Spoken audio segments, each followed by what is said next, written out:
बिस्मिल्लाहिर्रहमानिर्रहीम, अस्सलाम वालेकुम, very good morning to all of U.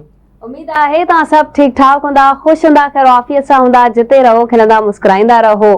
Weekend with आवाज़ में मां आहियां तव्हांजी होस्ट सभाबड़ो ऐं मूंसां गॾु आहे इम्तियाज़ अहसन। दोस्तों इन उम्मीद सां त जिते बि हूंदा हमेशह ख़ुशबाश ऐं आबाद हूंदो। मंडे खां वठी सैटरडे ताईं अव्हांजो पूरो हफ़्तो ॾाढो ज़बरदस्त ख़ुशबाश बाग़ो बहार चाको चौबन रहियो हूंदो, मनमस्त रहियो हूंदो। सो अॼु बि साॻी रीति ॾाढा ख़ुशि हूंदो। उहा उनजी वजह इहा आहे जो अॼु आचर जो ॾींहुं आहे। आचर जे ॾींहं ते ठीकु माण्हू सुबुह जो उथंदा आहिनि ऐं हिक ई मेज़ ते वेही करे डाइनिंग टेबल ऐं दस्तरख़ान ते वेही करे पंहिंजी फैमिलीअ सां नाश्तो बि कंदा आहिनि ऐं उन्हनि जी कोशिशि हूंदी आहे त मांझांदो बि कनि। सो अॼु आऊं उन्हनि अमड़ियुनि ऐं भेनरुनि खे कीअं विसारे सघूं था बल्कि इंक्लूडिंग माय को होस्ट एंड ईअं सम्झी सघां थो, ईअं चई सघां थो डाइवर्सिफाइड एक्सपीरियंस रखंदड़ होस्ट सबा अबड़ो साहिबा सां गॾु असीं अव्हां सभिनी अमड़ियुनि ऐं भेनरुनि खे ख़राज तहसीन पेश करणु चाहींदासीं। ख़ुशो खुरम हुजो, जुड़िया हुजो। जी सबा प्लीज़। जी मां सम्झमि था इम्तियाज़ मूंखे भुली विया। जॾहिं त सलाम मां कयो, मां तव्हांखे ॿुधायो बि त मां बि अची वई आहियां। ऑफिस में अचण खां पोइ बाद में बि तव्हांखे ॿुधायो त hello Imtiaz, I am here, I am with U.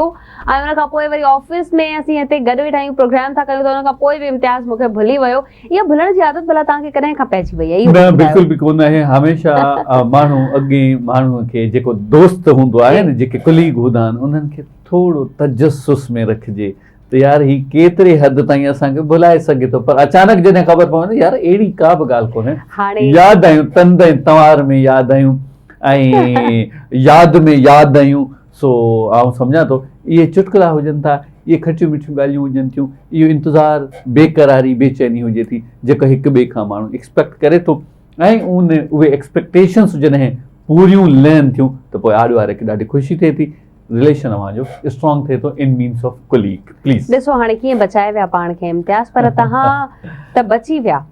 हाणे छा तव्हांखे ख़बर आहे, मां तव्हांखे हिकिड़ी अनोखी, हिकिड़ी हैरत अंगेज़ ॻाल्हि ॿुधायां। इंसान त इंसान खां बची बि वञे थो। चवे त मां त मज़ाक कयो ऐं तव्हां मुंहिंजी ॻाल्हि खे सीरियस वठी छॾियो, XYZ। असीं झेड़े खां, मार खां, कुट खां बची वञूं था, हिक ॿिए खां बची वञूं था। पर छा तव्हांखे ख़बर आहे त हाणे असां वटि फाइटर्स रोबोट बि अची विया आहिनि जेके हिक ॿिए खां बचंदा न, बल्कि कंहिंखां बचाईंदा बि न, बल्कि पाण में विढ़नि था।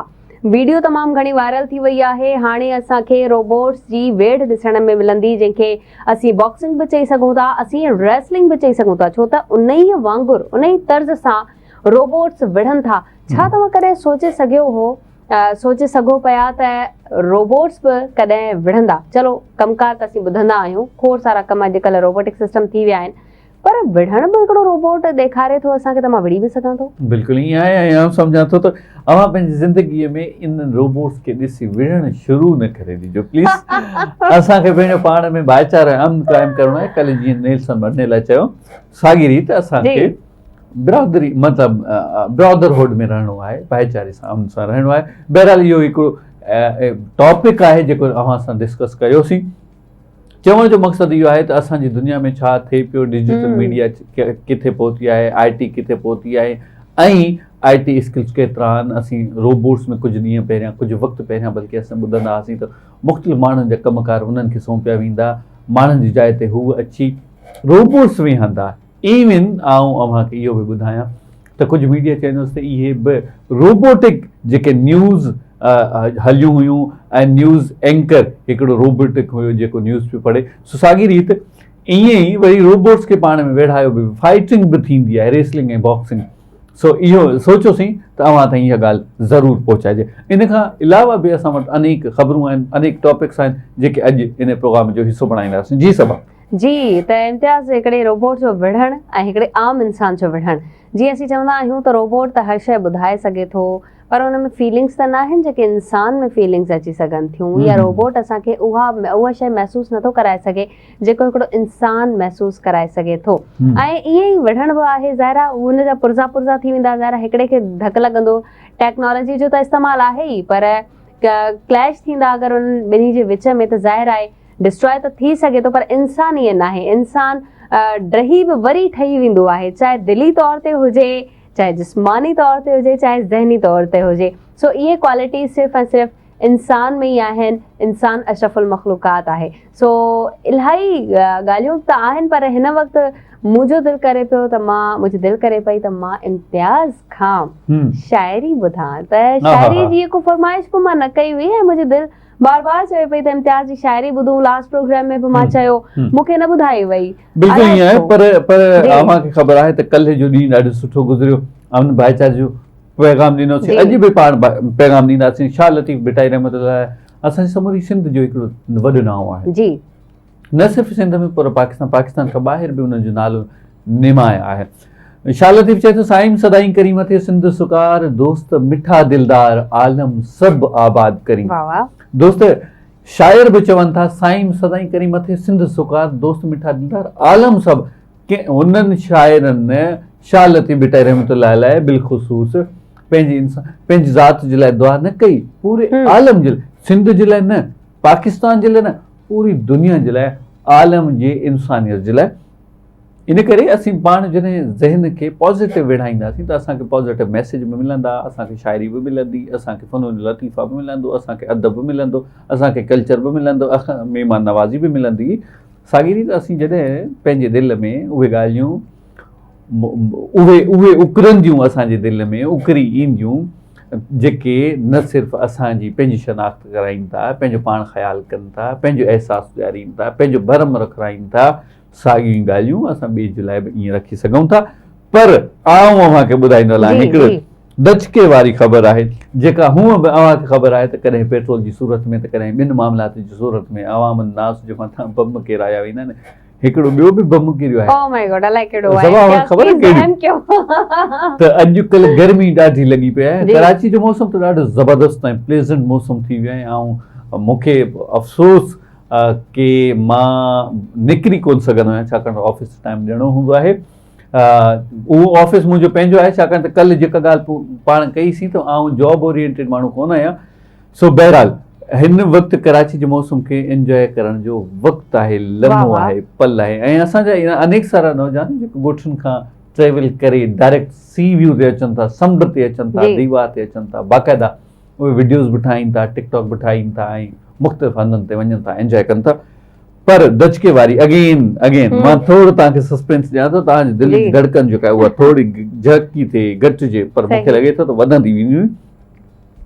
नाज़रीन, ठीकु अमी सही पिया ॿुधो त अगरि अव्हांजे बिल जा यूनिट, इलेक्ट्रिसिटी जा यूनिट जेके कंज़्यूम करियो था डेली बेसिस ते, अमी लाइटूं ॿारियो था, AC हलायो था, पखा हलायो था, उन जे अगेंस्ट जेको अव्हांजो मीटर चालू थियो थिए न, उहो अगरि 200 खां वधीक थी वियो, 201 बि थी वियो, त पोइ यादि रखो 9000 खां वधीक तव्हांजो बिल ईंदो। ऐं ख़बर अथव घणनि महीननि लाइ? अच्छा, इहो सस्पेंस आहे।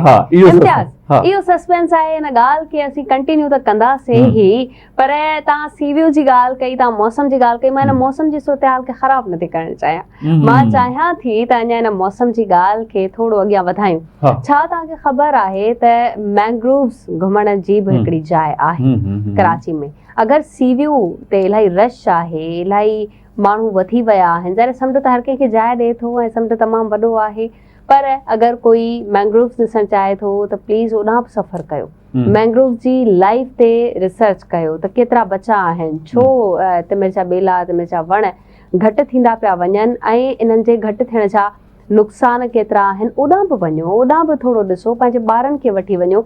सैरो तफ़री जूं असां वटि इलाही जायूं आहिनि, कराची तोड़े पूरी सिंध में इलाही जायूं आहिनि, तव्हां वञी सघो था। ऐं हीअ जेको गर्मी जो मौसम आहे, ॾिसो गर्मी ईंदी आहे इम्तियाज़ त गर्मीअ खां ड्रिजंदा आहियूं, सियारो ईंदो आहे त सियारे खां ड्रिजंदा आहियूं त थधि न लॻी वञे। पर जेको घुमण वारो माण्हू हूंदो आहे उहो का बि मौसम न ॾिसंदो, बैग खणंदो आहे ऐं निकिरी वेंदो आहे। तव्हां कहिड़नि माण्हुनि मां आहियो? या त गर्मी सर्दी जो इंतज़ारु कंदा आहियो, वेट कंदा आहियो त घटि थिए या वधि थिए, या निकिरी पवंदा आहियो? न बिल्कुलु बि न।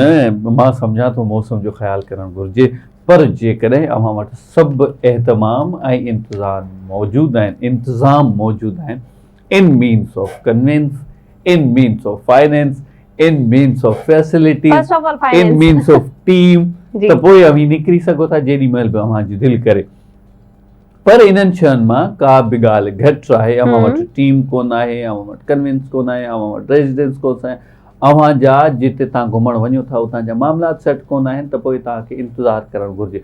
ऐं हूअं बि जॾहिं पाण नाज़िम कॾहिं कॾहिं कुझु माण्हू अहिड़ा बि हूंदा अव्हांजी पसगिरदाईअ में, अव्हांजे नेटवर्क में, हू चवंदा त यार मुंहिंजे दिमाग़ में जेका ॻाल्हि ईंदी आहे न, जेका दिलि में ईंदी आहे उहा मां उते ई करे पोइ मतिलबु सुख जो साह खणंदो आहियां। मिसाल जे तौरु ऐं नौजवाननि जी अव्हांखे ॻाल्हि ॿुधायां, असां बि नौजवान आहियूं, what do you mean by this? Exactly ऐं नौजवाननि जी ॻाल्हि ॿुधायां, मां इन करे ई चयो त छोकिरियूं थोरो बेसब्रीअ जो मुज़ाहिरो कंदियूं आहिनि। अगरि मुंहिंजो जुमिलो ई पूरो करणु ॾियनि हा त हिननि जी तारीफ़ थिए हा, पर अॼु तारीफ़ नथा करियूं, छाकाणि हिननि जल्दबाज़ीअ जो मुज़ाहिरो कयो।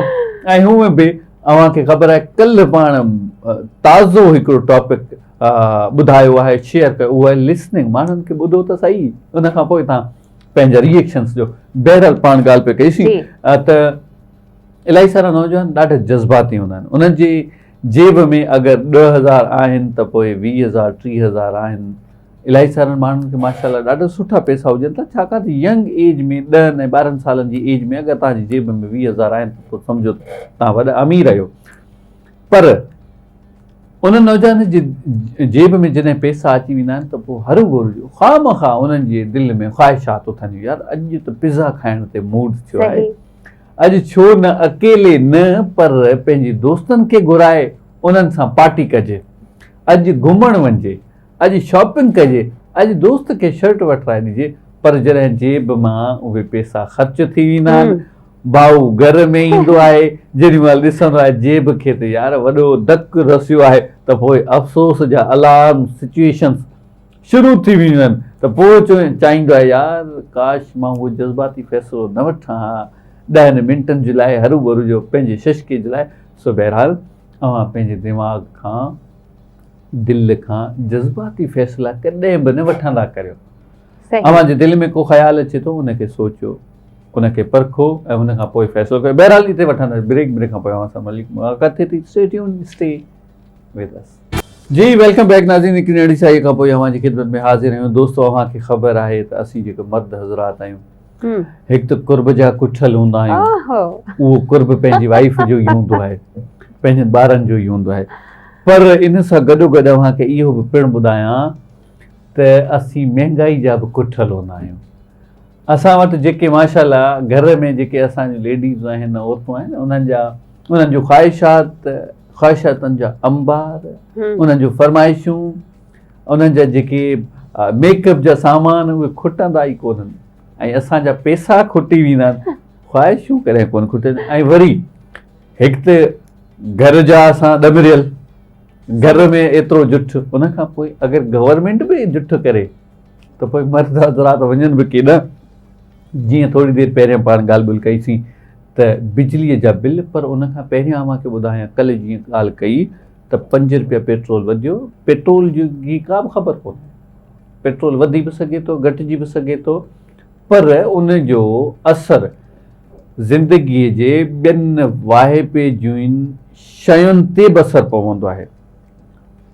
उहे शयूं बि ज़रूरु वठणियूं आहिनि, अव्हांखे खाधो बि खाइणो आहे, अव्हांखे शॉपिंग करणी, अव्हांखे मेकअप जो सामान बि आणणो आहे। सो बहरहाल मां शॉर्ट थो करियां, छाकाणि त मूं सां गॾु जेके को होस्ट वेठे आहिनि उन्हनि खे मेकअप सां ॾाढो मसइलो इन करे थी सघे थो त रुॻो असांखे ई हाईलाइट पिया कनि, असां वजह छा आहे। सो बहरहाल पाण महांगाई जी बि ॻाल्हि कईसीं, वधीक पाण इन्हनि खां ई वज़ाहत वठंदा आहियूं। एनालिस्ट ही आहिनि त मेकअप ते केतिरो ख़र्चो ईंदो आहे, मेकअप जूं फरमाइशूं केतिरियूं आहिनि, सामान कीअं मिलंदो आहे, महीने में छा ख़र्च आहे। जी सभु प्लीज़। अच्छा, महंगाई जी तव्हां ॻाल्हि कई इम्तियाज़, ऐं तव्हां था चओ महंगाई जो मारियल यानी कि हिकिड़ो मर्द वधीक थी सघे थो, ईअं नाहे। जेके पाण छोकिरियूं कमाइनि थियूं ऐं पंहिंजा ख़र्चा पाण खणनि थियूं, सभ खां पहिरीं त असांजो ख़र्चो ड्रेसिंग ऐं मेकअप जो वधीक थी वेंदो आहे। उन ते टैक्सिस ॾिसो कहिड़ा लॻल आहिनि, महांगाई केॾी थी वई आहे। तव्हां पेट्रोल जी ॻाल्हि कई, पेट्रोल वधण सां ई हर शइ जी क़ीमत आसमाननि सां ॻाल्हियूं करे थी। ऐं सभ खां पहिरीं असां वटि वधी वञे थो अटो, अटे जो मुल्ह वधी वञे थो। ऐं हिन वक़्तु त अटो यानी कि कणिक जी खोट लॻी पई आहे पूरी सिंध में। डीसीज़ मुख़्तलिफ़ शहरनि में कणिक जे गोदामनि ते छापा हणनि पिया, उतां जूं बोरियूं ॻणियूं वञनि पियूं ऐं केतिरा ई गोदाम कणिक जा गोदाम सील कया विया आहिनि। ऐं हिन वक़्तु असां वटि अटे जो बहिरान एतिरो थी वियो आहे, ख़ुदा न ख़्वास्ता इहा सिचुएशन बि ॿुधण में अचे थी त असीं शायदि ॿाहिरां खां एक्सपोर्ट कयूं अटो, जॾहिं त असांजो मुल्क ज़रख़ेज़ आहे, असांजी सिंध कणिक जे वसीले सां ज़रख़ेज़ आहे, पर पोइ बि असीं हिन वक़्तु बहिरान जो शिकार आहियूं, अटे जे बहिरान जो। सेकेंड थिंग इज़ दैट तव्हां चयो त मेकअप, न कि सिर्फ़ु मेकअप, खाइण वारियूं भाॼियूं ऐं फ्रूट जेको घटि हुयो उहो बि आसमाननि सां ॻाल्हियूं पियो करे, हाणे हर शइ जी क़ीमत वधी वई आहे। उन खां पोइ जॾहिं असीं अंब ॾिसूं था, जेके 200-250 किलो मिलण वारो अंब हुयो, उहो हिन वक़्तु 350-400 ते पहुची वियो आहे। इम्तियाज़, हर शइ जी क़ीमत वधी वई आहे। चलो उन्हनि शयुनि खे सभिनी खे असीं अगरि साइड रखूं था, घर में असीं पाण खे फैसिलिटेट कयूं था, त ज़ाहिर आहे घर में असांखे रहण जो डेफिनेटली बिल पे करिणो पवे थो, चाहे उहो इलेक्ट्रिसिटी जो हुजे, गैस जो हुजे, असांजे नेट जो बिल हुजे, या असांजी मेंटेनेंस हुजे, या असांजे पाणी जो बिल हुजे, असांखे इहे बिल्स ॾियणा पवनि था। हाणे असीं कंहिं इलेक्ट्रिक वारनि जो हिकिड़ो ऐलान ॿुधो आहे ऐं जी जी जी के इलेक्ट्रिक जो ऐलान त पाण ज़रूरु ॿुधंदासीं। हिकिड़ो ऐलान ही पाण भुलिजी वियूं, उहो ऐलान इहो आहे त असांखे न सिर्फ़ु इंटरनेट घर ते लॻाइणो हूंदो, पर इंडिविजुअल असांखे पंहिंजे मोबाइल ते पैकेज बि कराइणा हूंदा आहिनि। ऐं उहे पैकेजिस अॼुकल्ह एतिरा त महांगा थी विया आहिनि, जेके सभा पाण 2000 में कराईंदा हुआसीं, हिन वक़्तु हू 3200 ते पहुता आहिनि यार। मतलब टैक्स बि असां था भरूं। एग्ज़ैक्टली, कहिड़ी शइ ते पाण टैक्स भरींदासीं? मूंखे लॻे थो कुझु वक़्त खां पोइ पाण साह खणण ते बि टैक्स ॾियणो पवंदो, छाकाणि सोलर ते टैक्स अची वियो आहे। थोरो ई सही, पर शुरूआत थी वई आहे। आउं सम्झां थो ही मोबाइल जा जेके बिल आहिनि न, पैकेज जा जेके बिल आहिनि, उहे अगरि तव्हांजा प्रीपेड आहिनि त उहे बिल जी सूरत में हूंदा, अगरि तव्हांजा पोस्टपेड आहिनि, पंहिंजो पोस्टपोड आहिनि, त पोइ तव्हांजा बिल हूंदा, ऐं प्रीपेड आहिनि त पोइ तव्हांजो कैश जी सूरत में हलियो वेंदो। ॿई कैश जी सूरत में हलिया वेंदा आहिनि, पर अॼु नाश्तो मूं न कयो, इन करे लफ़्ज़ मुंहिंजा थोरो साथ छॾीनि पिया। 150 खां 200 ताईं जा टैक्स कटजनि पिया इन्हनि पैकेजिस ते। ऐं अवां नौजवाननि खे त ख़बर हूंदी, इन शइ खे तव्हां बहितर ॼाणंदा हूंदा, नौजवान मानी न खाईंदा, पैकेज ज़रूर कराईंदा, कपिड़ो लटो कोन वठंदा, ज़रूरी सामान न वठंदा, पैकेज ज़रूर कराईंदा। भाईजान, पैकेज हुजणु ज़रूरी आहे। सो बहरहाल उहे दोस्त बि ज़रूर इन शइ जो ख़्यालु कनि, जेके राति जो 12 बजे खां पोइ निंड फिटाइनि था, टिकटॉक स्क्रोल कनि था, यूट्यूब, फेसबुक, इंस्टा वग़ैरह ॾिसनि था, उन्हनि खे बि सोचणु घुरिजे। कमिंग टू द पॉइंट के इलेक्ट्रिक असां मथां कहिड़ो वार कयो आहे, बिल्कुलु, मतलब कहिड़ो बम किरायो, बम इहो किरियो आहे। पॉसिबल आहे पहिरियां बि अव्हांखे ख़बर हुजे, पर ताज़ा तरीन वरी ख़बर ॾियूं था त भाईजान, अव्हांजी इलेक्ट्रिसिटी बिल जा यूनिट्स जॾहिं बि ठीक 200 खां 1 यूनिट बि वधियो, बेशक 201 यूनिट थिए, पर तव्हांखे ईंदड़ घणनि महीननि जे लाइ? पूरनि 6 महीननि जे लाइ ठीक 9600 खां 800 रुपया पर मंथ बिल भरणो आहे। बेशक पोइ अव्हांजा यूनिट 1 हुजनि, 10 हुजनि, 5 हुजनि, या 200 जे क़रीब हुजनि, पर तव्हांखे बिल फिक्स आहे। सो 6 महीना तव्हांखे मतिलबु इहा छा चवंदा आहियूं, वीसी रखणी पवंदी, जेका वापसि मिलंदी कोन। सो बहरहाल पंहिंजी कंज़प्शन जो ख़्यालु कर। जी बिल्कुलु। ऐं जेके रातियूं जागो था ऐं लाइट्स असीं एक्स्ट्रा ॿारे रखंदा आहियूं, कॾहिं ख़्यालु न आहियूं कंदा, हाणे असांखे टोटली ख़्यालु करिणो पवंदो बिल्स जो, मोटर हलाइण जो। बल्कि जेकी राति जो असांजी जेका फ्रिज हलंदी हुई ऐं ॾींहं जो असीं बंदि कंदा हुआसीं, वरी उहा ई सीज़न आई थिंक वापसि अचे पई, छो त के इलेक्ट्रिक हिकिड़ो अहिड़ो वॾो बम किराए छॾियो आहे जेको ग़रीब माण्हू आहे उनजी पहुच खां ॿाहिरि आहे। अगरि तव्हां 200 यूनिट्स जो बिल सिर्फ़ु यूज़ कयो था, सिर्फ़ु 200 यूनिट्स यूज़ कयो था, त 3600 पोइ बि तव्हांजो बिल ईंदो, यानी कि लॻभॻि 4000 जे तव्हांजो बिल हूअं बि ईंदो। तव्हां इहो माइंड में पंहिंजे में रखी छॾियो। ऐं अगरि तव्हां 200 यूनिट खां एक्स्ट्रा विया, चाहे ईअं हिकिड़ो यूनिट जीअं इम्तियाज़ चयो, त तव्हांखे टोटली 10,000 ताईं 200 घटि 10,000 ताईं तव्हांखे बिल पे लाज़मी करिणो पवंदो, पोइ चाहे तव्हां केॾांहुं बि आणियो। अगरि तव्हां सोचो इम्तियाज़ हिकिड़ो महीनो अगरि असीं बिल पे नथा कयूं, अगरि ॿिए महीने में असांखे 20,000 ॾियणा पवनि, ग़रीब माण्हू केॾांहुं आणींदो? बिल्कुलु ईअं आहे। जेके ख़ासि तौर ते उहे माण्हू जेके ॾिहाड़ीदार आहिनि, ॾिहाड़ी कमाइनि था, उहो ई खाइनि था। अव्हांखे इतां ई ॻाल्हि यादि आई त आउं गुज़रियुसि पे सभा जी त छाकाणि त पाण सिग्नल्स ते बीह वेंदा आहियूं, ऐं सिग्नल्स ते अव्हांखे ख़बर आहे कराचीअ में गाड़ी जे वेझो कुझु माण्हू ज़रूरतमंद अची वेंदा आहिनि, कुझु मुख़्तलिफ़ तरीक़े सां पंहिंजो कारोबार ऐं पंहिंजी रोज़ी कंदा आहिनि। कुझु माण्हू तमामु घणा ग़रीब हूंदा आहिनि जेके कंहिं बि शइ खे खपाइण उन खां पहिरियां वठणु मतिलबु ख़रीद करणु ठाहिण जी सघ न रखंदा, जीअं समोसा, पकोड़ा, रोल ऐं इन खां अलावा ॿियूं शयूं। सो हिकिड़ो पंहिंजो भाई आयो त उन्हनि चयो त घर में फाका कशी लॻी पई आहे ऐं 3 ॾींहंनि खां मूंखे ॾिहाड़ी न लॻी आहे। ओहो, मूं पुछियो त छा मतिलबु ॾिहाड़ी? चए आउं रोज़ानो पेंटिंग कंदो आहियां, आउं पेंटर आहियां, अगरि पेंटिंग ते मूंखे ॾिहाड़ी लॻे त पोइ उहे सभु पैसा खणी घर वेंदो आहियां ऐं उन ई पैसनि सां मां घर जो राशन वठंदो आहियां, डेली कमाईंदो आहियां, डेली खाईंदो आहियां। सो पुठियनि 3 ॾींहंनि खां मुंहिंजी रोज़ी न। मूं चयो छा थियो? चयो मुंहिंजी तबियत ठीकु न हुई। मूं चयो घर में ॿिया? चयो ॿियो केरु बि कोन आहिनि, 2 न्याणियूं आहिनि, 3 जी बि तबियत ठीकु कोन आहे। सो उहे बि ॿियनि जे घरनि ते वञी करे कमु कंदियूं आहिनि ऐं उन खां पोइ उन्हनि खे पैसा ॾिहाड़ी ते मिलंदा आहिनि। इन जो मक़सदु आहे उन्हनि जो ॾिहाड़ी जो ई ॾींहं जो गुज़रान आहे। सो दोस्तो उते ई मूं अलाह पाक जो शुक्र अदा कयो। मूं चयो त यार अलाह पाक जी केॾी न वॾी नेमत आहे, असीं ज़बरदस्त माहौल में रहूं था। अलाह पाक असांखे सभिनी शयुनि सां नवाज़ियो आहे, पैसे जी का परेशानी कोन आहे। सो अगेन आउं चवंदुसि त शुक्र अदा करणु ज़रूरी आहे। पर हिकिड़ी वरी ॿी ॻाल्हि अथव, अलाए वरी कहिड़ी? उहा मूंखां वधीक सभा तव्हांखे ॿुधाईंदियूं त इहो कीअं थी सघे थो। नौजवान छोकिरनि खे बचत करणु न ईंदी आहे, पैसो बचाइणु न ईंदो आहे, पर बाबा छोकिरियुनि खे न हू ॻोठनि में तव्हां ॾिसंदा न जेके औरतुनि खे पोती पातल हूंदी आहे, पोती जंहिंखे चादर चवंदा आहिनि, सही, पोतीअ में वेड़े पैसा जमा करे रखनि, 10 ॾींहंनि ताईं उन पोतीअ में उहे पैसा वेड़ियल ई रहंदा आहिनि। अदी आउं ही ख़र्च न कंदसि, ही मां बचाए रखंदसि, तो छा चवणु चाहींदियूं?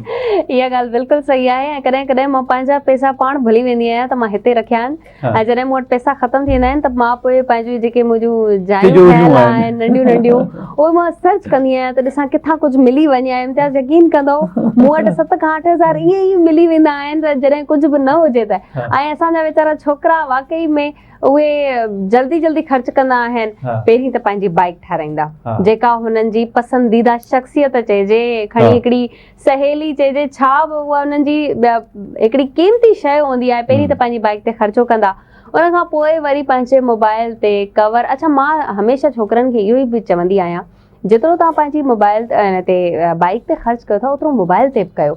मोबाइल जो कवर चेंज छो न आहिनि कंदा छोकिरा, या प्रोटेक्टर जो ख़्यालु छो न आहिनि रखंदा त भॼी पियो आहे, एटलीस्ट उनखे ई चेंज कराए वठूं। न सालनि जा साल असीं छोकिरियूं ॾिसो हर हफ़्ते नओं प्रोटेक्टर या कवर असीं वञी करे वठी ईंदा आहियूं। भला इहे छोकिरा कंजूसी कंदा आहिनि या पैसा न हूंदा आहिनि तव्हां वटि? असल में ख़बर अथव नाज़रीन इहा ॻाल्हि आहे छा? उहा ॻाल्हि ईअं आहे त छोकिरियूं ज़िमेदारियुनि खां आजो। जीअं थोरी देरि पहिरियां सभा साहिबा ॻाल्हि कई त छोकिरियूं बि पाण कमाइनि थियूं। बाबा हिन पाकिस्तान में हिन मुआशिरे में 20% छोकिरियूं 30 चओ त पाण मुरादो पाण कमाईंदियूं। मां इम्तियाज़ जी ॻाल्हि सां बिल्कुलु इत्तेफ़ाक़ नथी कयां। मां ब्रेक थी वठां, मां हिन जी ॻाल्हि ॿुधंदमि ई न। नाज़रीन अव्हांखे पाण खे फ़ैसिलो करणो आहे, असां कमेंट जे ज़रिए ज़रूरु ॿुधाइणो आहे त सही केरु आहे ऐं ग़लति केरु आहे। ग़लति न, पर कंहिंखे पंहिंजो ख़्यालु थोरो चेंज डेवलप करण जी ज़रूरत आहे। हिते वठंदा ब्रेक खां पोइ अवां सां वरी मुलाक़ात थी। Stay tune, stay with us. Welcome back in weekend with आवाज़। ॻाल्हियूं जारी आहिनि, खोड़ सारा टॉपिक आहिनि ऐं इन्हनि ई टॉपिक्स में हिकिड़ो ॿियो टॉपिक असीं ऐड करण वारा आहियूं, उहो आहे चालान जो। पहिरीं चालान जो ख़दशो न हूंदो हुयो, पर हाणे त हर किथे नज़र थो अचे त असां वटि ई चालान अची वियो आहे ऐं हर कंहिंखे भउ बि आहे त असांजो ई चालान अची वेंदो। असीं सिग्नल ब्रेक न कयूं, असीं बेल्ट लॻायूं, असीं ओवर स्पीड न कयूं, ओवरटेकिंग न कयूं, पर शायदि जीअं असीं ॾिसंदा आहियूं त कराची में का नई शइ ईंदी आहे या ओवरऑल सिंध में का नई शइ हूंदी आहे, उन जी वाखाण वधीक कई वेंदी आहे या वरी उन जे लाइ शोर शराबो वधीक हूंदो आहे, उन खां पोइ वरी उहा शइ घटिजी वेंदी आहे या वरी उनखे दॿायो वेंदो आहे। ईअं ई चालान जॾहिं आयो, उनखे पहिरीं त कोई एक्सेप्ट न पियो करे ऐं जॾहिं एक्सेप्ट कयो वियो त उन जा बि जुगाड़ कढिया विया ऐं चवंदा आहिनि त कराची वारा जुगाड़ कढण या जुगाड़ करण में पहिरें नंबर ते आहिनि। इम्तियाज़, छा चवंदव?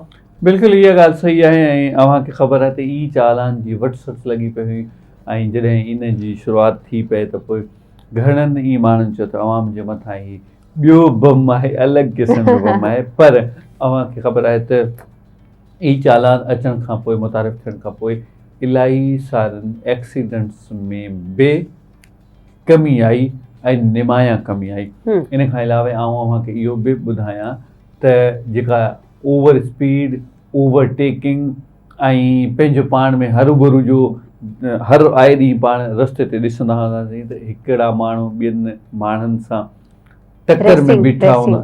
हिकु त रेसिंग त हुई, पर टकर में त तव्हां मूंखे कटे वियो, रेस था लॻायो, मुंहिंजो रस्तो तव्हां कट था करियो। सो हाणे ॾिसूं था त माण्हू नज़्मो ज़ब्त सां इन लाइननि ते वञनि था। पर अव्हांखे ख़बर आहे त गवर्नमेंट सरकार त बिल्कुलु सियाणी आहे, पर असांजी अवाम उन्हनि खां घटि कोन आहे। अवाम चाहे त बाबा तव्हां भली चालान लॻायो, असां पंहिंजे नंबर प्लेट ते कारो कपिड़ो ॿधी तव्हांखे ईअं हवा में झोको ॾेई हलिया वेंदासीं। उन खां अलावा सिर्फ़ु एतिरी ॻाल्हि न आहे, हिते ॻाल्हि ख़तमु नथी थिए। अच्छा, जॾहिं सभु पाण खे गाॾीअ में, ही त बाइक जी ॻाल्हि थी न, तव्हां नंबर प्लेट ते गाॾी में बि, कार में बि थी सघे थो, पर उनजा वरी ॿिया नवां रुख आहिनि, उहे बि आउं तव्हांखे ॿुधायां थो।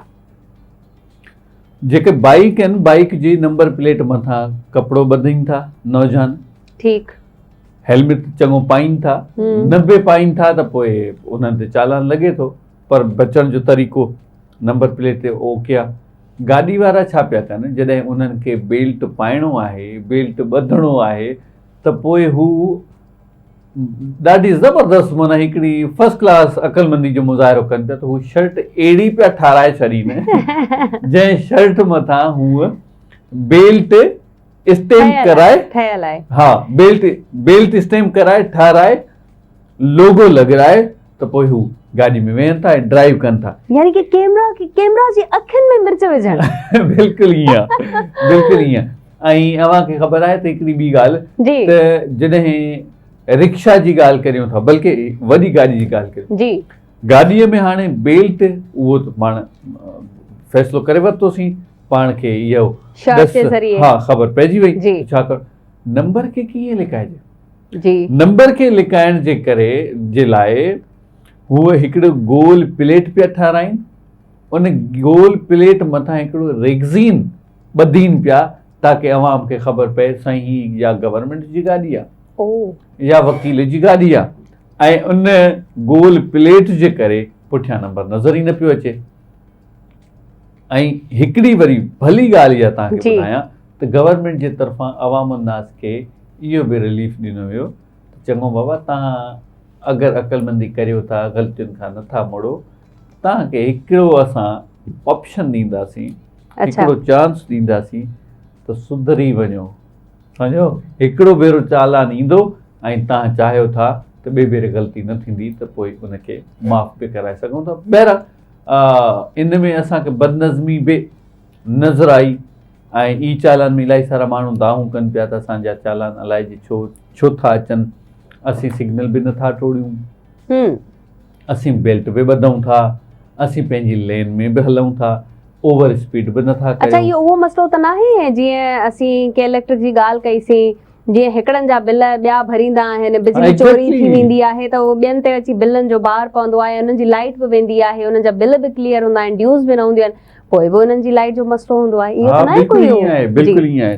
त उहो चकर ईअं थियो जो असीं जॾहिं गाॾी वठंदा आहियूं, परचेज़ कंदा आहियूं, त उहा ऑब्वियसली ॿिए जे नाले ते हूंदी आहे जी ऐं पंहिंजे नाले ते कराइण लाइ माण्हू कीॿाईंदा बि आहिनि, माण्हुनि खे टाइम बि घटि हूंदो आहे ऐं माण्हू चवंदा आहिनि त यार हलाए असीं साल हलायूं, 2 साल हलायूं, 3 साल, उन खां पोइ खपाए छॾींदासीं। सही। पंहिंजे नाले ते कराइण, हर उहो जो फीस ॾियणु, चकर कटणु, एक्साइज़ ते वञणु, इहो कजे बि छो? सो उन सां हाणे चालान सिस्टम में छा थियो आहे, उहे वीचारा पिसजनि था जिन गाॾियूं ॾिनियूं आहिनि, जेके हलाइनि था उहे ठठ सां मज़े में हा सिग्नल बि टोड़ीनि था, लेन बि क्रॉस कनि था, ओवरटेकिंग बि कनि था, ओवर स्पीड बि कनि था, मन खाए हिकिड़ो पचाए ॿियो, सम्झो इहो आहे। अच्छा ईअं आहे बि, पर हिन में कॾहिं कॾहिं पकड़ थी वेंदी अथव इम्तियाज़। जीअं हाणे ई चालान खां बचण लाइ हिकिड़े शख़्स नंबर प्लेट, पंहिंजी नंबर प्लेट ते पंहिंजो नालो लिखायो, हाणे उनखे पुलिस वारनि बीहारियो, डेफिनेटली इहो जुर्म में थो अचे, क्राइम में थो अचे, छो त मना थियल आहे त तव्हां पंहिंजे नाले जी नंबर प्लेट हणी न घुमो। उनखे सज़ा बि थी, उनखे जुर्मानो बि भरणो पियो, उनजी गाॾी खे बि 2 हफ़्ता ज़ब्त कयो वियो, यानी कि उनखे गाॾी बि न ॾिनी वई। हाणे तव्हां गाॾी खां बग़ैर घुमो त तव्हां ख़बर पवे तव्हां कानून छो टोड़ियो। अच्छा वरी अगरि इन ॻाल्हि ते कानून टोड़ण जी ॻाल्हि ते था अचूं त लाइक केतिरा माण्हू आहिनि जेके रोज़ रूल्स ब्रेक कनि था, कानून खे टोड़नि था, पर उन्हनि जी पकड़ नथी थिए। वञी के हिकिड़े माण्हू जी जहिड़ी क़िस्मत ख़राब हूंदी आहे उनखे पुलिस पकड़ींदी आहे। सो हिकिड़े शख़्स खे पकड़ियो वियो ऐं उन ते जुर्मानो बि आयद कयो वियो ऐं उनखे सज़ा बि ॾिनी वई, सज़ा जे तौर ते उनखां गाॾी खसी वई।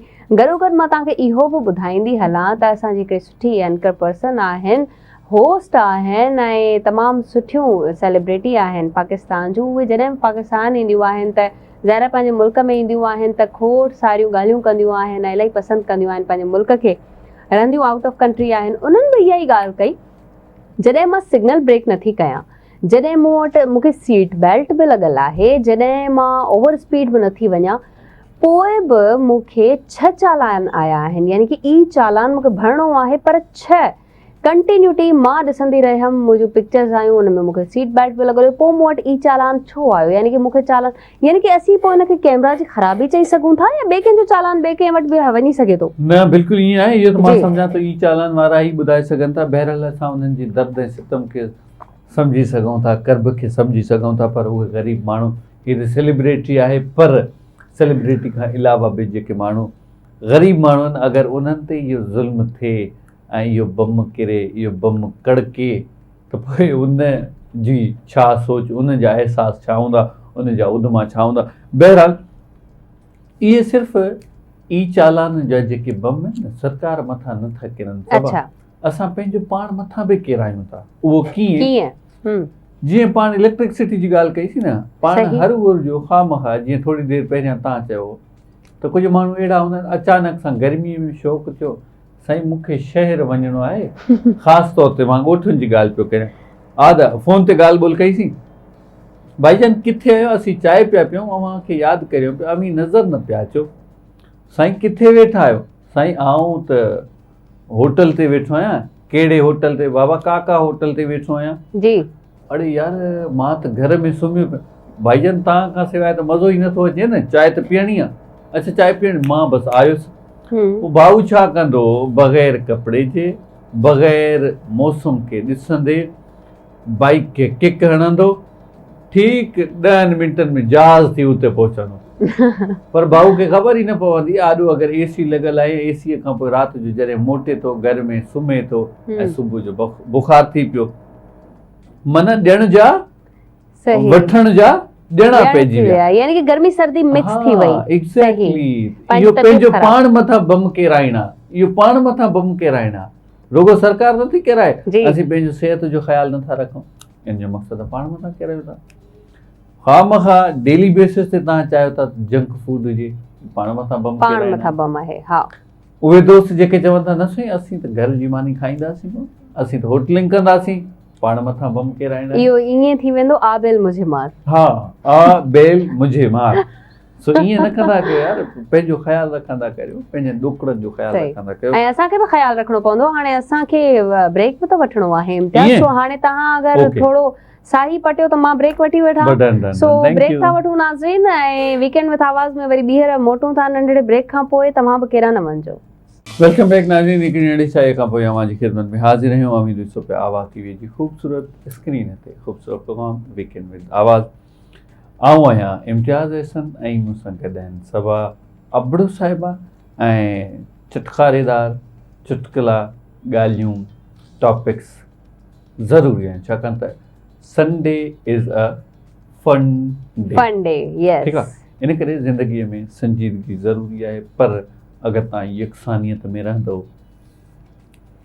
सॼो ॾींहुं रोबोट थी घुमंदव ऐं सॼो ॾींहुं कंहिं बि शइ खे कॉन्शियस वठंदव त पोइ यकीन ॼाणियो पंहिंजो पाण खां बि तंग थी वेंदो। इन करे कॾहिं ज़िंदगीअ में रिलैक्स बि रहंदा करियो, कॾहिं चिल करे वठंदा करियो। मज़ाक मस्ती ज़रूरी आहे, पर उहा मज़ाक मस्ती रोज़ानो न, यको न, हर वक़्तु न। ज़िंदगीअ जे मक़सद ताईं पहुचण जे लाइ जाखोड़ सां गॾोगॾु मन मस्ती ज़रूरी आहे। बिल्कुलु अगरि अवी कमरे में सॼो ॾींहुं एसी में वेठा हूंदा त पोइ अवी यकीन करियो एसी में बेज़ार थी वेंदा। अगरि अवी सॼो ॾींहुं उस ते वेठा हूंदा, उस खां बि बेज़ार। इन करे तब्दीली ज़रूरी आहे। इन करे तब्दील पंहिंजो पाण खे बि करे सघिजे थो, पंहिंजे हालातनि खे बि तब्दील करे सघिजे थो। हालात कीअं तब्दील थींदा जॾहिं तव्हांजी सोच तब्दील थींदी। सोच तॾहिं तब्दील थींदी जॾहिं अव्हां नेटवर्क ऐं सर्कल ऑफ इन्फ्लुएंस चेंज थींदो। साॻी रीति असांखे पंहिंजी ज़िंदगी मटाइणी आहे। ज़िंदगी मटाइण जे लाइ कुझु शयूं ज़रूरी आहिनि। उहे शयूं सभ खां अहम ॻाल्हि इहा आहे त इल्मु तालीम हासिलु कयो। तालीम खां सवाइ कुझु बि कोन आहे। ऐं हीअ अॼुकल्ह जा इलाही सारा नौजवान जेके टिकटॉक वसीले फेसबुक वसीले नाणो कमाइनि पिया, ऐं रील्स ठाहिण खां, शॉर्ट्स ठाहिण सां, पोस्ट लॻाइण सां हू वायरल थियनि था, पर कहिड़ी ख़बर आहे त हीअ सोशल मीडिया अव्हांजो यको रहंदो ऐं अवी ता हयात इन मां इनकम करे सघो था। तालीम हुजणु ज़रूरी। छा चवणु चाहिनि? बिल्कुलु तालीम जो हुजणु ज़रूरी आहे। अॼुकल्ह जेतिरो कॉम्पिटिशन थी वियो आहे इम्तियाज़, असीं सोचे बि नथा सघूं त असांजी जेकी नंढी जनरेशन आहे, चलो जेन ज़ी खे त असीं ॾिसूं था त जंहिं 3 फेसिस ॾिठा, 90s वारो दौर बि ॾिठो, 2002 वारो दौर बि ॾिठो ऐं 20 बि उन्हनि ॾिठो आहे। ठीकु आहे, उन्हनि फेस कई आहे काफ़ी लाइफ। पर हाणे जेकी जनरेशन आहे, बीटा जैन जंहिंखे चवनि था या अल्फा जैन जंहिंखे चवनि था, उन्हनि जे लाइ तमामु टफ टाइम आहे। उन जे लाइ वरी असां वॾनि खे प्रिपरेशन करणी पवंदी त असीं छा चाहियूं था। न, इनखे तव्हां थोरो साइड ई रखी छॾियो। असांजी जनरेशन खे कहिड़ी शइ जी वधीक ज़रूरत आहे, मुल्क खे कहिड़ी शइ जी वधीक ज़रूरत आहे, या वरी अगरि असीं अहिड़ा ख्वाब ॾिसूं था आउट ऑफ कंट्री वञिणो आहे, या असांजो ॿार आउट ऑफ कंट्री ताईं पहुच या रसाई करे सघे, त असीं उनखे कहिड़ी तालीम ॾियूं, कहिड़ी शइ उन जे लाइ इन फ्यूचर बहितर साबित थींदी। सो अहिड़ा कोर्सिस, अहिड़ियूं डिग्रीज़ असां वटि बि मौजूदु आहिनि, पाकिस्तान में, सिंध में बि मौजूदु आहिनि। ऐं ख़ासि करे गवर्नमेंट जेतिरो कमु करे थी इन हवाले सां पंहिंजी यूथ खे फैसिलिटेट करण जे लाइ या वरी एजुकेट करण जे लाइ, जेतिरो गवर्नमेंट कमु करे थी उहो सभिनी जे साम्हूं आहे। असीं बिलबोर्ड्स ॾिसंदा आहियूं, असीं पम्फलेट्स ॾिसूं था उन्हनि जा, असीं जॾहिं बि गूगल खोलींदा आहियूं, जॾहिं बि असीं पंहिंजो फेसबुक या इंस्टाग्राम या कोई बि असांजो पेज आहे असीं खोले ॾिसूं था त उते का न का अपॉर्चुनिटी यूथ लाइ पई आहे।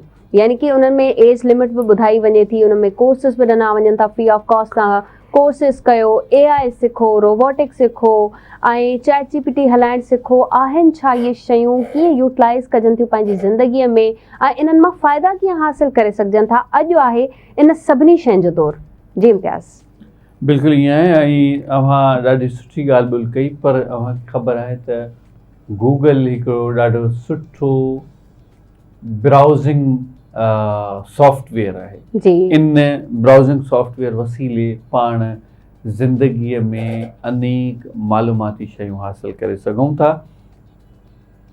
पाण 15 साल पहिरियां ॻाल्हि ॿोल करियूं त जी। असांखे तालीम हासिल करण जे लाइ तमामु वॾो पंधु ऐं सफ़र करिणो पवंदो हो। डेली बेसिस ते क्लासिस अटेंड करणा पवंदा हुआ ऐं जॾहिं अचानक असांजी तबियत ठीकु न रहंदी हुई त पोइ पाण छा कंदासीं, पंहिंजे दोस्त खे चई छॾींदासीं त अदा अॼु आऊं कोन अची सघंदुसि, इन करे महिरबानी करे जेको साइंस टीचर जेको बि लेक्चर ॾे महिरबानी करे उनखे तव्हां पंहिंजी कॉपी में पेस्ट करे वठिजो, लिखी वठिजो, नोट करे वठिजो, सुभाणे अची आऊं तव्हां खां उहा कॉपी वठंदुसि। जी। मतिलबु एतिरी परेशानी हूंदी। पर अॼुकल्ह अव्हांखे न सिर्फ़ु तालीम गूगल जे ज़रिए, यूट्यूब जे ज़रिए, ऑनलाइन कोर्सिस जे ज़रिए मिले थी, पर यकीन करियो कोर्सिस जी जेका डिग्री आहे, डिग्रियूं जेके पाण यूनिवर्सिटी में 4 साल लॻाए 6 साल लॻाए मास्टर्स अगरि करणी हुजे त पोइ 4 साल खां पोइ 2 साल जी करणी पवंदी, पर अॼुकल्ह गूगल जी ते मुफ़्त कोर्सिस अची विया आहिनि। न सिर्फ़ु कोर्सिस लर्निंग न, अच्छा, पर तव्हांखे हू डिग्री बि ॾियनि था, वाह वाह, सा बि मुफ़्त में। अच्छा, सो रिसेंटली गूगल जी तरफ़ां इन मुल्क पाकिस्तान जी 3 लख नौजवाननि खे मुख़्तलिफ़ कोर्सिस पढ़ाया बि वञनि पिया ऐं उन्हनि खे डिग्रियूं बि ॾिनियूं वञनि। बहितरीन इहो इनिशिएटिव आहे। इन मां जेतिरी असांजी यूथ फ़ाइदो हासिल करे उहा करे वञे, छो त ही अपॉर्चुनिटीज़ कॾहिं कॾहिं ईंदियूं आहिनि ऐं इनखे अवेल करणु घुरिजे। असांजा जेके बि नौजवान आहिनि या वरी जेसि ताईं असांजो ही आवाज़ पहुचे थो थ्रू आवाज़ टीवी, त असीं तव्हांखे ज़रूरु सजेस्ट कंदासीं त अप्लाई कयो। अप्लाई करे गूगल, तव्हांजे हथ में मोबाइल आहे, तव्हां गूगल ते अप्लाई करे सघो था। उहो सॼो तरीक़ेकार तव्हां गूगल खां ई पुछी सघो था, तव्हांखे हेल्प आउट बि गूगल पाण कंदो। सो तव्हां उन खां पुछी करे उहे कोर्सिस जेके तव्हांजी ज़िंदगी खे बदिलाए सघनि था उहे तव्हां फ्री ऑफ कॉस्ट करे सघो था। प्लस में पंहिंजी सर्टिफिकेशन बि हासिल करे सघो था। सर्टिफिकेट हासिल करे कंहिं सुठी जाइ ते पंहिंजी ज़िंदगी खे सेट करण जे लाइ जॉब बि करे सघो था। अच्छा, मां तव्हांखे ज़रूरु ॿुधाईंदी हलंदमि त कहिड़ा कोर्सिस कराया वञनि था। गूगल तव्हांखे कहिड़ा कोर्सिस कराए सघे थो या कराए थो। Certified AI and digital assist engineering जो कोर्स थी रहियो आहे। अच्छा, certified AI and digital assist engineering खां अलावा मॉडर्न वेब एप्लीकेशन डेवलपमेंट जा कोर्सिस थी रहिया आहिनि। Mobile app development with filter जो कोर्स थी रहियो आहे। क्लाउड डेटा इंजीनियरिंग जो कोर्स कराए रहिया आहिनि। डिजिटल मार्केटिंग विद AI कराए रहिया आहिनि। ग्राफिक डिज़ाइनिंग कराए रहिया आहिनि थ्रू AI ऐं सॼो कुझु इहो AI थ्रू कयो पियो वञे। Artificial intelligence and data sciences ऐं गॾोगॾु एल्गोरिथम जा कोर्सिस ऐं रोबोटिक कोर्सिस बि इन में मौजूदु आहिनि। सो जल्दी इन मां बेनिफिट हासिल कयो। बिल्कुलु ईअं आहे। आउं सम्झां थो त डिजिटल दौर आहे ऐं डिजिटल मार्केटिंग ऐं AI, छाकाणि त इन दौर में हलंदड़ हिकिड़ी डिजिटल एक्सपर्टीज़ आहे। पाण चऊं त इन खे अवेल करण सां, इन खे सिखण सां यकीन करियो त अव्हीं घर वेठे नौकरी करे सघो था।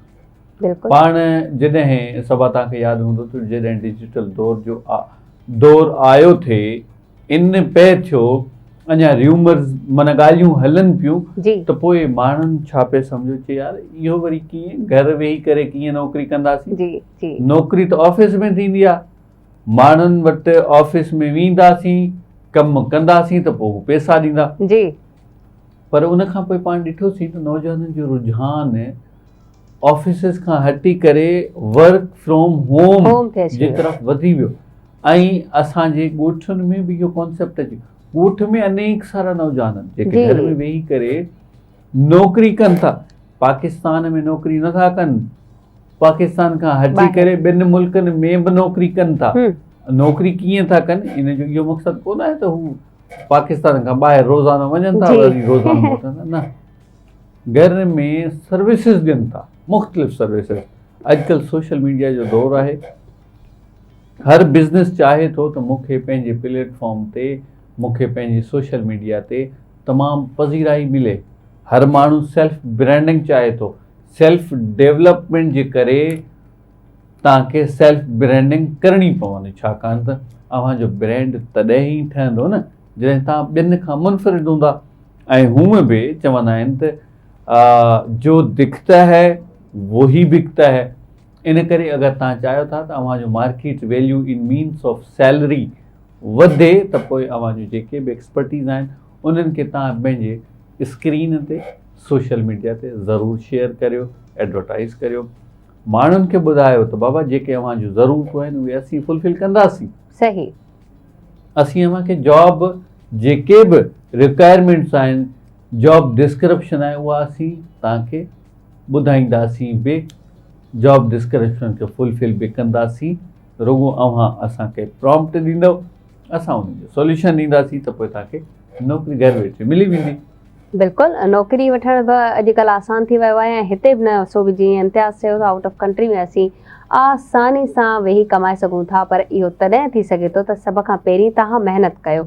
ऐं महिनत जो इहो ई आहे त पहिरियों क़दम, पहिरियों स्टेप इहो आहे, तव्हांखे अगरि गवर्नमेंट कुझु ॾिए थी त तव्हां उनखे वठो, उनखां फैसिलिटेट थियो। न की सिर्फ़ु असीं ॾिसंदा आहियूं त नौजवान कोर्सिस में इन लाइ दाख़िलाऊं वठंदा आहिनि त महीने जी एंड में असांखे पैसा मिलंदा।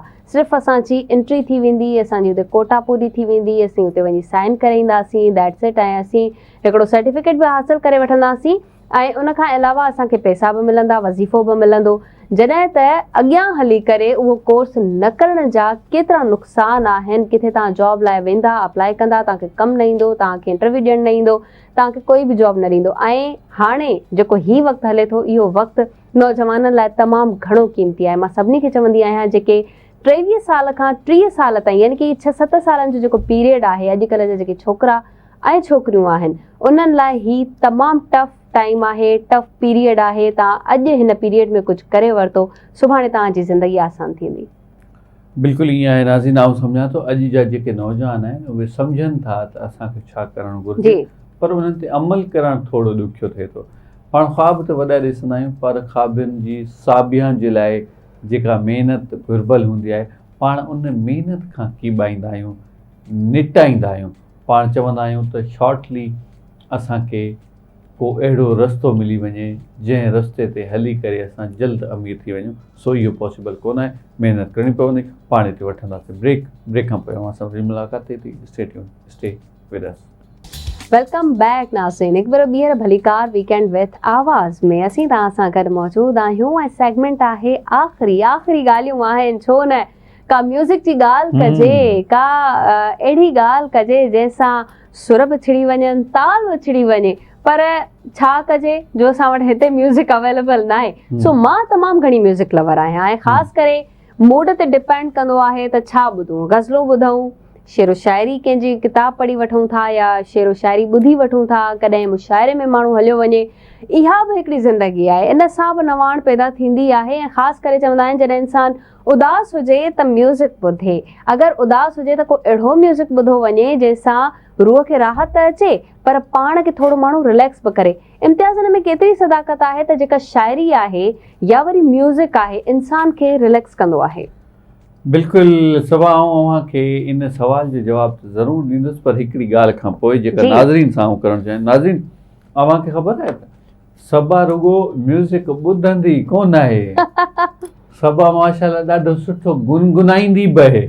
सो पाण सबा खां इहा फरमाइश करे सघूं था, खणी अॼु पूरी न करे, पर मां सम्झां थो, उमेद आहे त करे सघंदियूं, त को गानो अगरि गुनगुनाए ॿुधाए अव्हांखे असांखे बशमूल मुंहिंजे त केॾो न सुठो रहंदो। छा ख़्यालु आहे? ख़्याल ॾाढा तव्हांजा सुठा आहिनि ऐं अगरि मां ॻायो त आई थिंक त तव्हां भॼी वेंदा हितां। ऐं अगरि हा, हिकिड़ी शर्त ते ऐं हिकिड़ो कमु थी सघे थो त अगरि मुरीद साहब जन जहिड़ा सिंगर हुजनि, एॾा सुठा सिंगर जंहिंखे सुर ऐं ताल जी ख़बर हुजे ऐं उहे मूंखे अगरि थोरी सिखिया ॾियनि त मे बी नेक्स्ट प्रोग्राम में मां तव्हांखे कुझु सॉन्ग ॿुधायां। हालांकि मां ईअं नथी चाहियां त तव्हां भॼी वञो, इम्तियाज़ भॼाइण जा ॿिया बि तरीक़ा आहिनि, तव्हां मूंखां गानो न ॿुधो। ॿुधो था न, मतिलब त सबा चाहे थी त मां रुॻो अकेलो वेही शो करियां। बिल्कुलु बि न, इम्तियाज़ सां इलाही सुठो लॻंदो आहे, मज़ो ईंदो आहे, ख़ासि करे जॾहिं तव्हांजी शाइरी ॿुधंदा आहियूं। अच्छा इम्तियाज़, तव्हां कॾहिं गुनगुनाइण? हा बिल्कुलु, हाणे वरी अचूं था त शाइरी ऐं गुनगुनाइण या म्यूज़िक जेको आहे दिलि खे तस्कीन ॾिए थो। बेसिकली सवा असांजो जेको रूह आहे, दिलि दिमाग़ आहे, सोच आहे, ऐं असांजे दिलि जो जेको मौसम आहे न जी उहो बि हमेशह ख़ुशगवार हूंदो त पाण ज़िंदगी बि ख़ुशगवार गुज़ारे सघंदासीं। दिलि जो मौसम ऐं पंहिंजे पाण खे ताज़ो तवानो रखणु, तंदुरुस्त रखणु, मन मस्तु रखण जे लाइ ॿाहिरि घुमणु फिरणु, सैरो तफ़री, म्यूज़िक, इहे सभु शयूं ज़रूरी आहिनि। सही। ऐं इन करे ई चयो वेंदो आहे त म्यूज़िक जेका मौसीक़ी आहे न उहा रूह जी ग़िज़ा आहे। जी। ऐं इन रूह जी ग़िज़ा खे हासिल करण जे लाइ पाण खे पंहिंजे दिलि जो टेस्ट चेक करणो पवंदो। सही ॻाल्हि। असांखे क्लासिक पसंदि आहे, असांखे फोक पसंदि आहे, या असांखे कोक पसंदि आहे, कहिड़ी शाइरी कहिड़ो गुनगुनाइण तव्हां पसंदि करियो था। जी। ऐं असां वटि हाणे ॾिसूं था त थोरो रुझान चेंज थी वियो आहे। असां वटि म्यूज़िक त आहे पर उनखे रीमिक्स थो कयो वञे। जीअं असांजा पाड़ेसरी मुल्क असां पुराणा गाना खणी या असांजा बि गाना कुझु चोरी कया विया, हाणे इहे न मञनि त उहा ॿी ॻाल्हि आहे, पर असांजनि गाननि खे बि रीमिक्स करे फिल्मुनि में पिक्चराइज़ कयो वियो। इन खां अलावा असां वटि हाणे जेको रुझान आहे, असां वटि सिंधी रैपर्स बि मौजूदु आहिनि जेके गाना चवनि था, थोरो स्टाइल चेंज कनि था पंहिंजो, ऐं इहे यूथ खे वणनि था। गॾोगॾु असां वटि मौसीक़ी जी दुनिया त हिकिड़ी वसी दुनिया आहे जंहिंमें ख़ूबसूरत ऐं आवाज़ त आहिनि पर नाला बि तमामु वॾा आहिनि, कंहिंजो नालो खणी कंहिंजो खणिजे, पर ॻाल्हि वरी बि उहा ई थी अचे त हर कंहिंजी पसंदि पंहिंजी हुजे थी। बिल्कुलु। ऐं हर कंहिंजो मूड पंहिंजो हुजे थो त मूंखे छा ॿुधणो आहे। हा ईअं। अच्छा, वरी हिकिड़ो ॿियो अलमियो हाणे जी असांखे महसूसु थींदो आहे, उहो इहो आहे त कुझु साल पहिरियां पाण जॾहिं पुराणा गाना ॿुधंदा हुआसीं त पोइ माण्हू झूमी पवंदा हुआ, यार छा त ॻाल्हि आहे, पुराणे दौर में वठी हलिया वियो, पुराणा गाना कमाल जा गाना, ज़बरदस्त ऐं एवर ग्रीन गाना। पर हाणे नौजवान टही त पुराणनि गाननि खे पसंदि ई नथी करे। अमीं बि पाण नौजवान आहियो, बशमूल मुंहिंजे इहा हिकिड़ी ॿी ॻाल्हि आहे त आउं पंहिंजो तारीफ़ पाण कोन करणु चाहींदुसि, पंहिंजी तारीफ़ पाण कोन करणु चाहींदुसि, पर नौजवान त आहियूं न ऐं दिलि बि रखूं था ऐं पाण म्यूज़िक लवर बि आहियूं। हाणे अगरि नौजवान जे विच में तव्हां ग़लतीअ सां बि पुराणो गानो लॻाए छॾियो त पोइ ही तव्हांखे महफ़िल मां उथारे छॾींदा। पोइ चवंदा बाबा या त असीं उथूं था या अमीं उथी वञो या गानो बंदि थियणु घुरिजे। ऐं नित नए ॾींहं ते नवां गाना था अचनि, रोज़ नओं गानो थो अचे। अच्छा, उहे गाना बि कहिड़ा था अचनि, माना हिकिड़ी उन में को पैगाम न हुजे थो, उन में का बि को अहसास वारी ॻाल्हि न आहे जी, अहसास वारी ॻाल्हि कोन हुजे थी, रुगो ईअं मज़ाक मस्ती भोग ठका मश्करी डायलॉग्स। ऐं हिक ॿिए ते तंज़ वधीक थी वियो आहे। इम्तियाज़, मां ॾिसां पई असांजी जेकी ड्रामा इंडस्ट्री आहे उन में बि हिक ॿिए ते तंज़ वधीक ऐं हिक ॿिए जे ख़िलाफ़ हिकिड़ी का साज़िश जीअं कजे। गाननि में बि इहो सभु कुझु थी वियो आहे त हिन मूं सां हीअं कयो, मां हुन सां हीअं कयो, ऐं आख़िर में सभु कुझु तबाह बर्बाद थो थी वञे। इहो सभु कुझु असांजे मुआशरे जी अकासी थो करे। छा असीं अहिड़े मुआशरे में था रहूं? छा चवंदव? असल में सभु ईअं आहे जो अॼुकल्ह जेका अहसासी कमतरी आहे उहा तमामु घणी वधी वई आहे। को बि माण्हू ॿिए दोस्त खे ओड़े पाड़े वारे खे तरक़ी कंदे बर्दाश्त नथो करे सघे। ठीकु। अफ़सोस सां त असीं अहिड़ी सोच में पइजी विया आहियूं, हालांकि हू असां वटां कोन पियो खाए, असांजे रिज़्क जो हिसो कोन पियो खणे, हुनखे मौला पाक ॾिए पियो, हुन मथां मौला पाक जी नवाज़िश आहे त पोइ असीं छो दिलि में मंदाई रखूं, असीं दिलि में छो उनजी गीबत रखूं, छो हसद रखूं।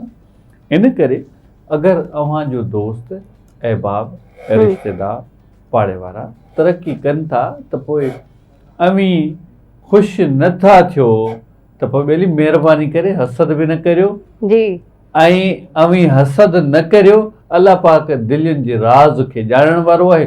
तव्हां बि दुआ करियो त मौला साईं भला पाड़े वारे खे तव्हां एतिरो नवाज़े छॾियो अथव, पोइ मां बि थोरो हिसेदार थियां, हा हिते बि नज़र करम थी वञे ऐं असां वटि बि जजा पैसा अची वञनि, ज़िंदगीअ में का ख़ुशहाली अचे।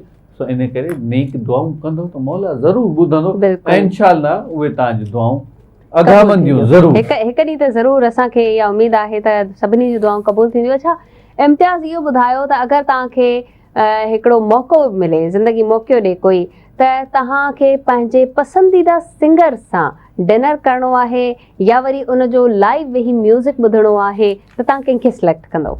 हा यार ॾाढो सुठो सवाल आहे पर सोनू निगम जेको आहे न इहो पहुच खां ॾाढो ॿाहिरि आहे इन करे सम्झो अची वेंदो, कहिड़ी वॾी ॻाल्हि थी वई। हा पर इहो इल्तिमास कंदासीं असांजे सोनू निगम अगरि उन्हनि खे घुरायो त हू सोनू निगम कहिड़ी ॻाल्हि आहे। हा पर इहा ॻाल्हि खणी पाण मश्करी में कईसीं। जी राहत फ़तेह अली खान ॾाढो ज़बरदस्त सिंगर आहे ऐं आउं उन्हनि जी कवाली खे ॿुधंदो आहियां। लाइव परफॉर्मेंस जिते बि हूंदी आहे आउं कोशिशि कंदो आहियां कराचीअ में उते पहुची वञे। ईअं कोन आहे जो लाहौर में उनजी कवाली हले थी त आउं हितां सीड़जी वञी कराचीअ खां उनजी कवाली ॿुधणु वञा, ईअं कोन आहे। पर हिते अगरि कराची में हुजे थी ऐं टाइम हुजे थो त पोइ उनखे आउं ज़रूरु ॿुधणु पसंदि कंदो। बहरहाल नाज़रीन अव्हां बि ज़रूरु म्यूज़िक सां लॻाव बि रखंदा करियो। म्यूज़िक हुजे कहिड़ी थी उहा अव्हां ते डिपेंड करे थी। शाइरी ख़ासि तौर ते अदब सां वास्तो रखणु ज़रूरी आहे। इन सभिनी शयुनि खां वधीक इहो आहे त अव्हां पंहिंजे माशरे में, पंहिंजे सूबे में, शहर में छा वेह वापरे पियो।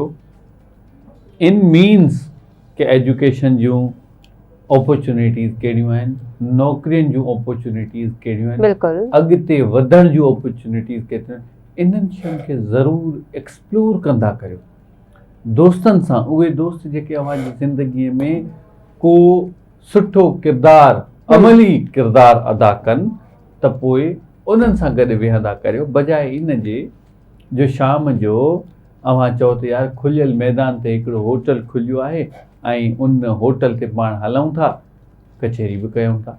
ईअं न कंदा करियो, टाइम ज़ाया न कंदा करियो। टाइम ज़ाया न करणु खपे, टाइम तमामु क़ीमती आहे ऐं हाणे असांजे बि घर वञण जो टाइम थी वियो आहे। सो असीं तव्हां खां वठंदासीं इजाज़त टिल नेक्स्ट वीक।